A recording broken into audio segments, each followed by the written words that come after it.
All right, so we got Robert Coe joining us here. Mornings in the lab. Keith and friends with Shaken Roberts. Let's set it up, Marty. Robert Coe is a seasoned business owner, expert in B2B growth and sales. Marty, this dude is, I saw a post yesterday about sales online and people are like, oh, HR, everything. Nah, without sales, you got nothing. Without Robert Coe in your organization, you have nothing. Robert has a co-founder of over 40 marketing platforms, including the UK's #1 B2B trade website, Find the Needle. He's passionate about helping UK small businesses thrive through the work at Bizola. And with 25 years of experience, Robert excels in building high-performing teams, client empathy, and delivering strong ROI. Now, Marty and John, I saw a post from Robert last week, and it leaned into this idea of the vilification of employment on LinkedIn. It seems unless you're a self-made entrepreneur or unless you're chasing this dream that people want to vilify employment. And in the post, Robert challenges the narrative seen frequently on LinkedIn that glorifies employment. And he emphasizes that regular employment, Marty, John, should be celebrated, not condemned. I know, John, you had your path. Marty's got your path. I got my path. But it's not for us to judge what others want to do. Coe argues that employment provides stability, satisfaction, and success for millions and highlights the negativity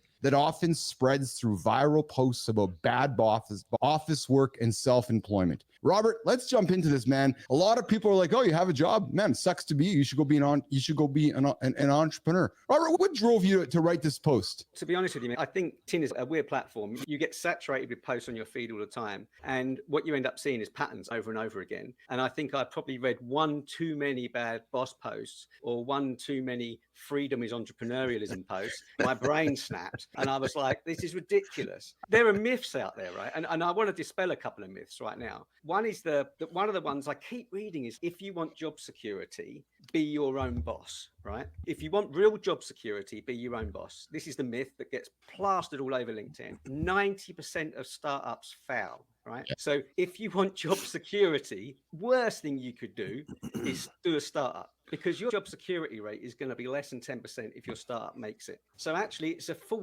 just a false message. And I love entrepreneurs. They're my people and I absolutely adore them. And I think what they do is amazing. But this narrative of like real job security comes from being an entrepreneur is just flawed. It's like massively flawed. I think if you've got a good job working for a good corporation who look after you, you enjoy it, which is huge, that should be celebrated. I very rarely see, someone actually posted this morning in my community about how happy they are in their job and how grateful they are to the company they work for. And everyone on their feed was like, "Oh my God, this is so good to read this. I can't believe it. People don't say this enough." And I just thought, that's it, man. Why is this not celebrated more? You know? Yeah. Johnny, what are you into, brother? Yeah, so I think I totally agree with you. The idea of job security, or whatever the saying was, is being an entrepreneur. I think that's very misunderstood. At least the way that I view this is, your security is you. If you've got the skill set, if you've got the mindset, you've got the habits, whether you'll get a really good job or you have success as an entrepreneur, your security is you. And people just don't get that. It's your self-improvement. It's what you do every day to make you better than everybody else on the market. Yeah. Robert. Yeah. Marty, sorry. Yeah, no, I was just going to add, we talked about this before, but do what works for you. Some people need to go the job route. Some people can hop right into entrepreneurship and it works for them. Myself, I was just going to say, myself specifically, I wish I would have started with a job and then moved to full-time entrepreneur after that. But go ahead, Rob. No, I think that's exactly right. And I agree that we are in control of our own destiny. I think what happens is with LinkedIn, there's an awful lot of peer pressure that happens. And it's okay to speak from a position of having made something work or be successful or had an exit and made lots of money. But that's not the reality for most people. And what happens with peer pressure is they suffer in a situation for a long, long time, way too long, arguably, because they think it's weakness to switch from entrepreneurialism into the workforce. Whereas actually, sometimes that is the best move at that point. Maybe you do need to just step back. And actually, we can be our own worst boss in many cases if our business isn't working and we keep banging our heads against that wall because everyone's telling us, grind, push on through, get through this, tough times, you can get over these tough times. Sometimes the business is broken and it's just not going to work. And I just think peer pressure is dangerous on here. And I think for people that are struggling, it should be said that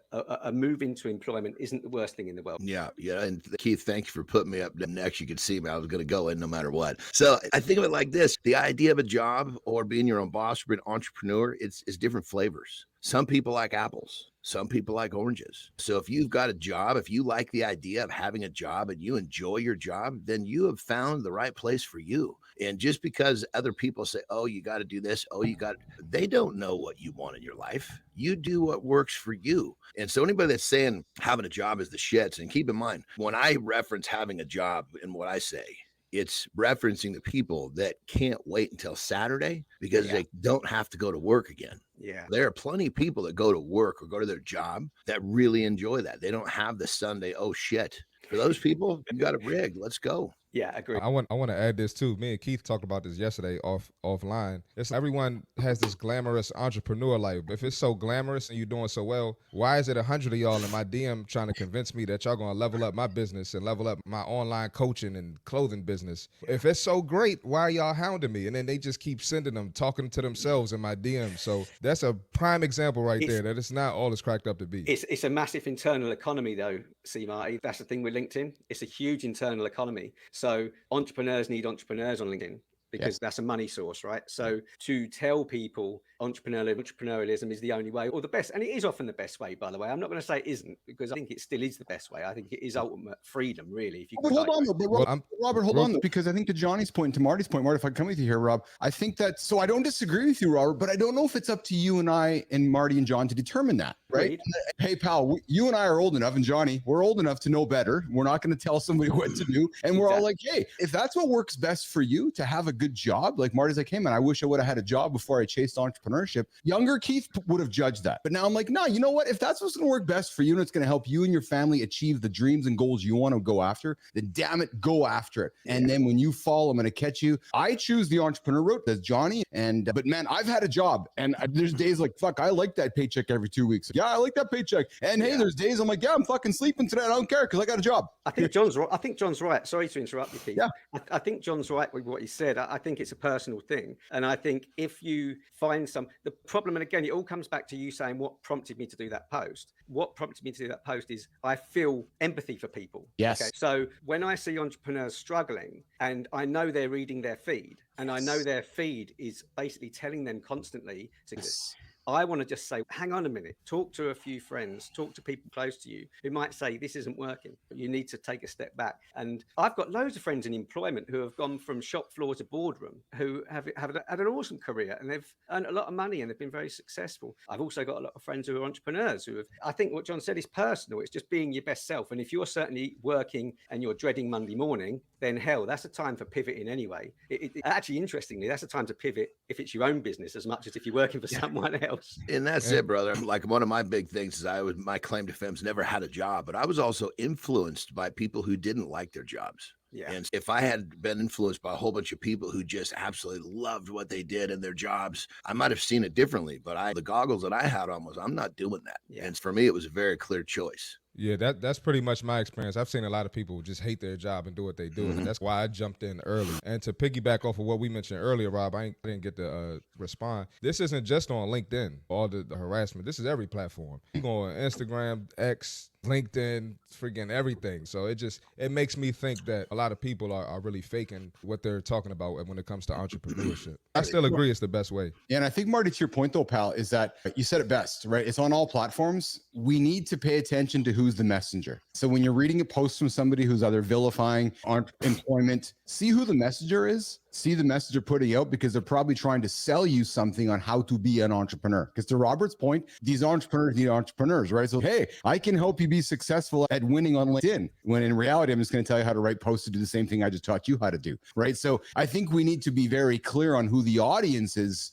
making the recommendations that are poo-pooing employment, and see who the messenger is before you decide on if you're going to believe it. Yeah, don't vilify either way is the key. To vilify either method is wrong, especially It's okay to have strong opinions, but to say that this is the wrong way to do it or that's the wrong way to do it, again, going back to something John said that resonated with me, which is the whole thing about it's personal and it's what works for you, and the Sunday thing is a great point. I just think vilification for profit it's a dangerous path, and it can get into people's heads that are perhaps in a job they enjoy or in a business that's failing and pushing too long in a business that's failing. Johnny. And the thing now too is you see social media. Of course, we know we're looking at everybody's highlights, not their everyday life. That's what people post. It's the entrepreneur entrepreneurs that are posting all the shit, the jets and the boats and the cars and all this shit. And then the guys with the jobs, they're granted, I'm sure there are guys that have just amazing jobs that are doing that too, but it's the way that it's presented on social media as an entrepreneur. And the crazy thing about it is in entrepreneurship, man, you can be sky high one year and you can be bottom of the barrel the next. And if you don't have the stomach for that, like for me, if I get bored,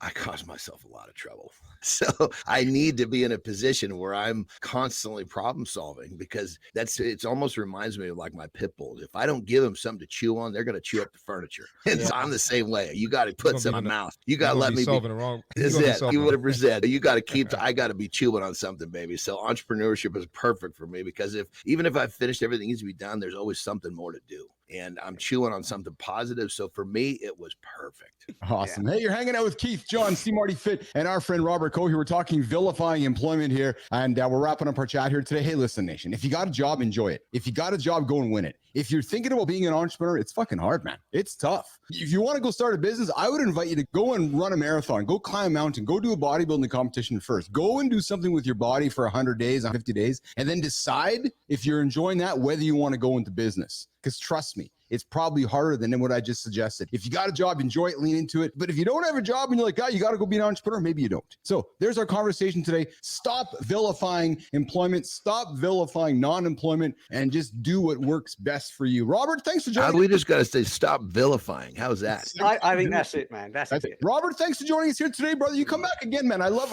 listen, nation, you go find Robert on LinkedIn. The guy's the ultimate sales Jedi on LinkedIn. Robert Coe, you're a good man, my friend. You come back and hang out with us anytime. It's time for us to move to this.